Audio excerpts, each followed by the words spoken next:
Growing anger over so-called COVID passports. Labour join rebel Tories to call for a rethink.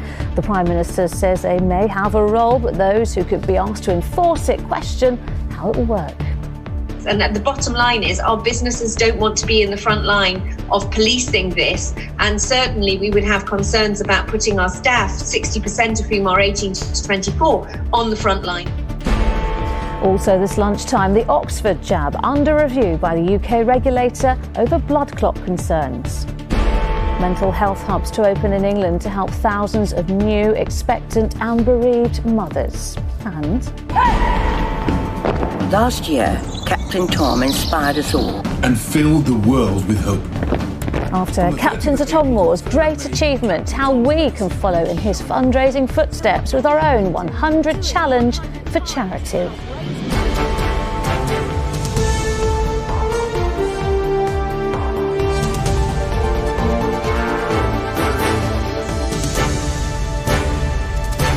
This is the ITV Lunchtime News with Lucrezia Millarini. Good afternoon. There's growing concern among MPs over government plans for so-called COVID passports. Dozens of Tory rebels are already calling for a rethink, and now Labour is too. The certificates would record whether someone has had a vaccine, recently recovered from COVID or had a negative test result. But that plan has been criticised by some as dangerous, discriminatory and counterproductive. With the details, here's our political reporter, Shihab Khan. Mask, gown and hairnet on, the Prime Minister was taking no chances during his visit to an AstraZeneca facility in Macclesfield this morning. He was shown the science at work, but it is the delicate balance of how to safely ease restrictions that remains the big challenge. Once we unlock, will we need COVID passports in the future to prove we aren't contagious? Well, it's something the Prime Minister is considering. What, of course, we're looking at is what several other countries are looking at, and that's the role of vaccination passports for overseas travel. I think that is going to be a fact of life, probably. A lot of other countries are looking at that. I think we're also going to look at the role of a number of signals that you can give that you're not contagious. The government will be trialling the passports at a series of events across the country.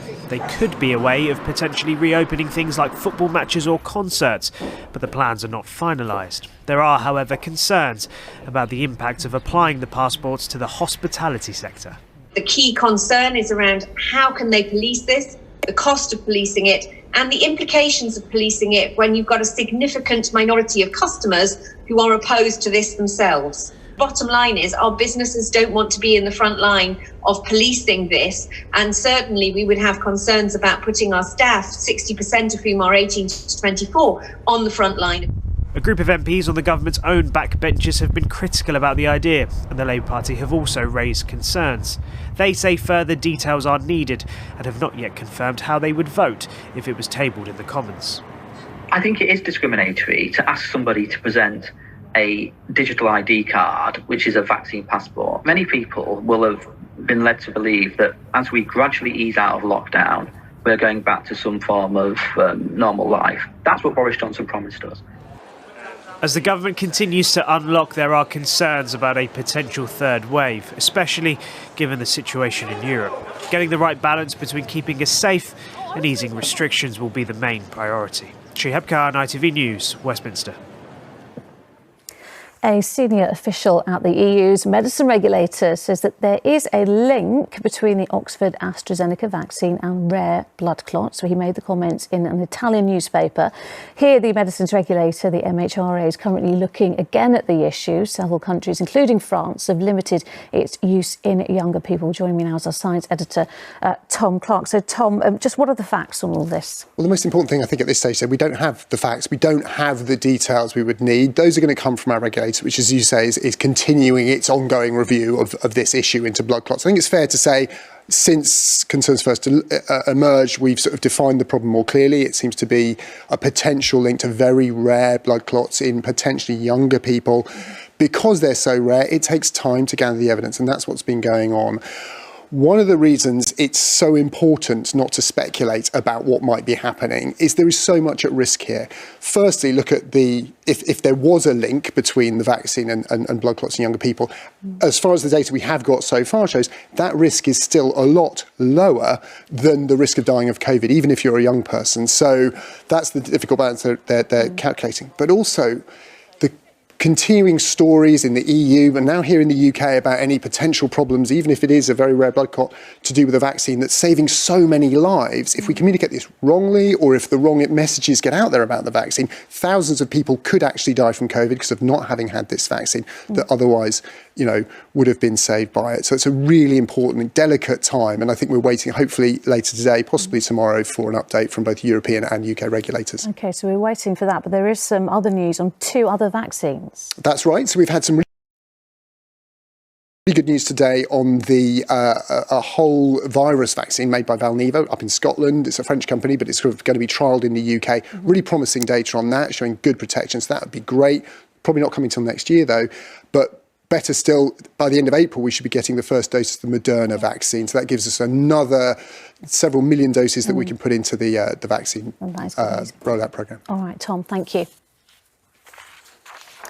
OK, well, joining us now is one of our resident health experts, Dr. Sarah Jarvis. Dr. Jarvis, thank you so much for joining us this lunchtime. Let's just start with what we were talking to Tom about, and that's that UK review of the Oxford jab. Now, we've been hearing concerns over this through Europe, and now the UK medicines regulator is looking into it. So people listening and watching will be concerned. Now, what are you seeing at your surgery? Are people voicing their concerns to you about taking the AstraZeneca jab? Are they turning it down even? So some people aren't turning up, but actually it's only a tiny minority who aren't. Most of them, if they do express concerns, they express concerns and they want to know what my view is. And my view is very clear. Everything with any medication you have is about risks and benefits. So to put this into perspective, if you take the contraceptive pill, you've got a 1 in 1,000 chance of having a clot on the leg that could travel to your lung. To put this into perspective, it is a rare clot, this so-called cerebral venous sinus thrombosis. It's a clot in the brain, and it normally affects somewhere between 2 in a million and 5 in a million people every year. But that's skewed towards women, and it's skewed towards women who are taking the contraceptive pill, who are pregnant, who are younger. So we know that it's more common anyway, and it may be sort of, 1 in every 5 in every million, which is 1 in every 200,000. Worst case scenario, from what we've seen in Germany, that might be raised to 1 in 100,000 people. But across the whole UK, so far we've had 30 cases, 18 million doses given. Of those, 7 people have died, and that means worst case scenario, we're looking at a risk of death of about 1 in 2.5 million. Now, even among much younger people, your chance of dying of COVID is a great deal higher than that. So it's really important to put it into perspective there, isn't it? Let's just talk about what we heard from the Prime Minister yesterday. This planned easing of lockdown going ahead in England from next week, Scotland today. Of course, Wales was last week, some restrictions lifted there. For people who are potentially now, they've been maybe shielding for a year, haven't they? They were allowed to come out last week as well. And everyone really who are tentatively trying to get back to life. What is your advice on just being safe, going to the hairdressers, the gym? We can, from next week, sit outdoors at the pub as well. Absolutely. So hurrah, of course, from yesterday in Scotland. You could go to the hairdressers or the barbers. You could do click and collect for non-essential. You could go to garden centres. And of course, in England, we've now had about a week or so where you could meet up in a group of 6 or 2 households outdoors in your garden. And I took advantage of that over the weekend. It's great to be able to do, but let's not forget that we still need to take sensible precautions. So we do need to stick to what they're saying. There are reasons outdoors is so much safer than indoors. There are reasons to say if you go to someone's garden, please don't go indoors. And if you do, make sure nobody else is in there with you. There are reasons to continue to wear face coverings if you're outside. And it's not just hands, face, space, it's ventilate as well. So you can take steps. The rates of infection are much lower than they were. People who are shielding can be reassured about that, but still just take it one step at a time. OK, Dr. Sarah Jarvis, thank you once again for all the advice there and, of course, putting into perspective what we were talking about, the AstraZeneca vaccine. Thank you very much. Well, Scotland schools will return full-time after the Easter holidays. Nicola Sturgeon has confirmed all pupils, except those who are shielding, will be back in the classroom, with those who are shielding returning on the 26th. Well, at a briefing in Edinburgh, the First Minister said the decision was taken after relevant data was assessed and with the support of medical advisors. The bosses of some of Britain's biggest holiday companies say they fear the government's slow action on restarting foreign travel could mean they miss out on another summer season. The Prime Minister yesterday told people it was too early to book holidays for this year. Well, non-essential foreign travel is still banned in England until at least the middle of next month. Well, Chloe Keaty is here to talk more about this. So, Chloe, it's not often, is it, that we hear from three rival bosses speaking with one voice like this, is it? No, that's right. And I think it really shows the strength of feeling within the industry, on this subject. They are calling for clarity. Now, the Prime Minister said yesterday he's hopeful that holidays can restart on the 17th of May as per his roadmap, but he said it's too soon for any more certainty than that, and he actually advised people against booking foreign holidays this year. Now, he is perhaps understandably nervous about the prospect of re-importing this virus from abroad, but the travel industry is arguing that we have the technology and the testing to do it safely, and it's warning that if we don't get things going in time for this summer, it will simply be too late for many travel companies, airlines and airports across the UK. If we only get the information about what's going to open up in the middle of May or even later, it will start to get too late to actually get people on their holidays in the summer, even if the government is prepared to let them go and people want to go. So the earlier we get some notice for opening up, the better we can serve the needs of businesses, families and holiday makers in the UK. OK, Chloe, so even when we do get that news that we can maybe go on holiday, for a lot of people, it's not going to be cheap, is it? No, that's right. So the government's outlined plans for a traffic light system. So people arriving from countries rated green won't have to isolate, but they will have to have a pre-departure and a post-arrival test. And the boss of EasyJet said this morning that risks reopening international travel only for people who can afford it. The Prime Minister was actually asked about this again this morning, and he agreed it was a concern. He said they're looking at a number of options, including perhaps whether people can use lateral flow tests rather than the more expensive PCR tests. His Global Travel Task Force is due to publish a report later this week into how foreign travel might reopen, and I think for the industry, certainly those details really can't come soon enough. Yep, you're right, Chloe. Thank you. Still to come, more mental health support for new mothers. And Captain Sir Tom's daughter calls on us all to follow in his fundraising footsteps. First, police searching for missing student Richard Lucrezia in Essex say they have found a body. It was discovered in a pond in Woodland in Epping Forest 2 weeks after the 19-year-old left his family home in West London. Our reporter, Sangeeta Lal, is there for us this lunchtime. Sangeeta, what more do we know? Well, police officers have been searching this area of Woodland for about 5 days before they discovered the body of a young man yesterday. Now, officers are still at the scene. We can't get too close while they investigate the area, but we do know there are around 20 officers searching a pond nearby from where we are now. It's a search which began when Richard's family raised their concerns when he left his home in West London 2 weeks ago and didn't return. And we understand one of the things they were most worried about was the fact he has sickle cell, so shouldn't have been leaving his home during a pandemic unless it was for hospital appointments, they say, and he should have been home for his treatment. Now, while officers were investigating his disappearance, they found he left his home in West London, got a taxi to Loughton nearby from here, and then was last seen on CCTV cameras walking towards this forest. Now, no formal identification has been made, but specialist officers are supporting Richard's family and are investigating what went on around this area and investigating the events leading up to and after his disappearance. All right, Sangeeta in Essex, thank you. Thousands of new, expectant and bereaved mothers will receive mental health support from a number of new hubs in England. The 26 centres will open over the next 12 months, dedicated to providing maternal mental health care. It's hoped they will better integrate maternity services, reproductive health and psychological therapy to the many women who need it. Well, charities have welcomed the news, as Sally Biddulph has been hearing. Big brother Idris happily swings between mum and dad, while baby sister Envis is swaddled next to her mum, unaware of the challenges her mother faced before she was born.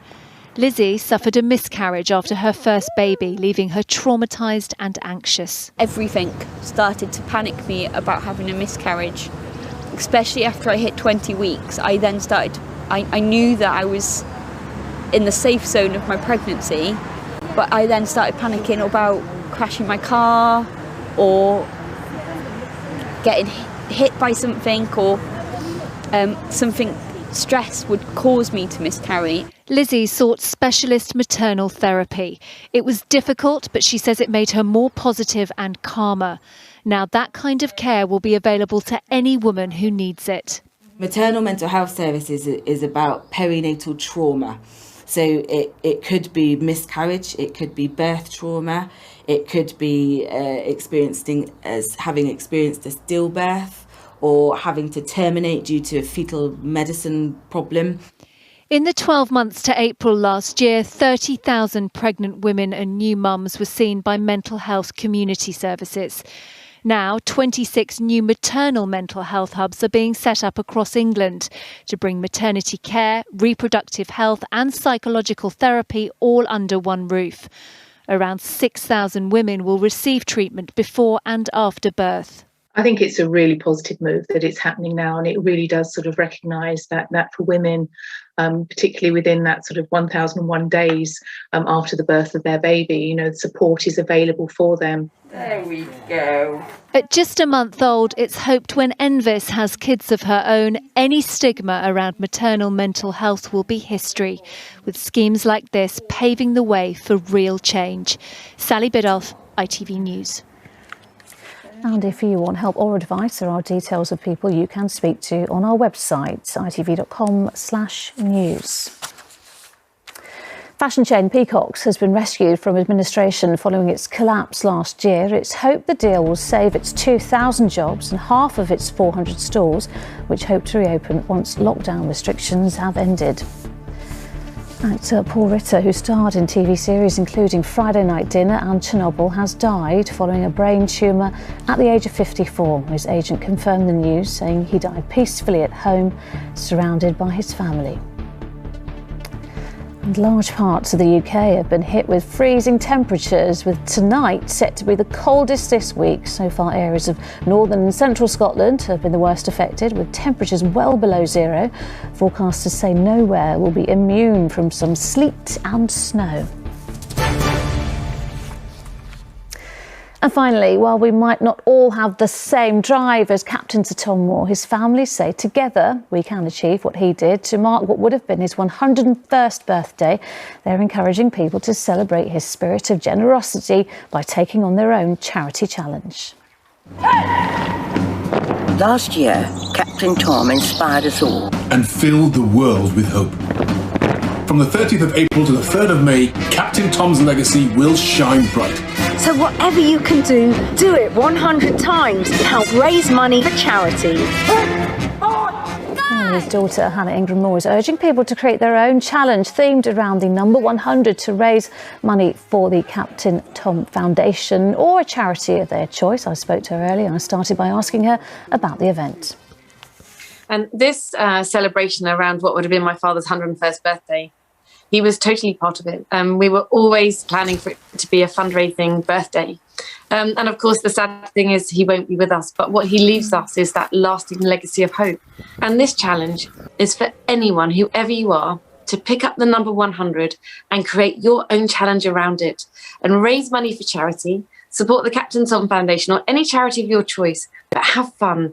Like in my father's name, let's keep that legacy of hope alive. And take the number 100, challenge yourself and just have a little bit of fun with it. This will happen on what would have been his 101st birthday. What do you think he would have made of it? Or presumably he would have been leading the charge. Oh, he absolutely would have been leading the charge. That was the plan. Even when he was in hospital, he said that he was coming out to continue the fundraising and continue walking laps of the garden.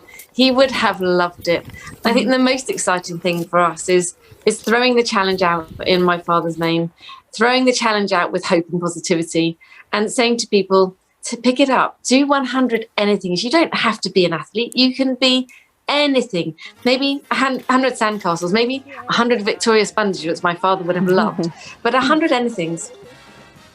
And, you know, to say that Captain Stonewall was inspirational is just an incredible understatement, isn't it? Because it wasn't just about the incredible amount of money that he raised, but also the spirit that he seemed to embody at a time when the country was going through one of its toughest moments, wasn't it? I mean, does it, when you look back on that period, does it make you, and it must make you and the whole family feel incredibly proud of what he achieved?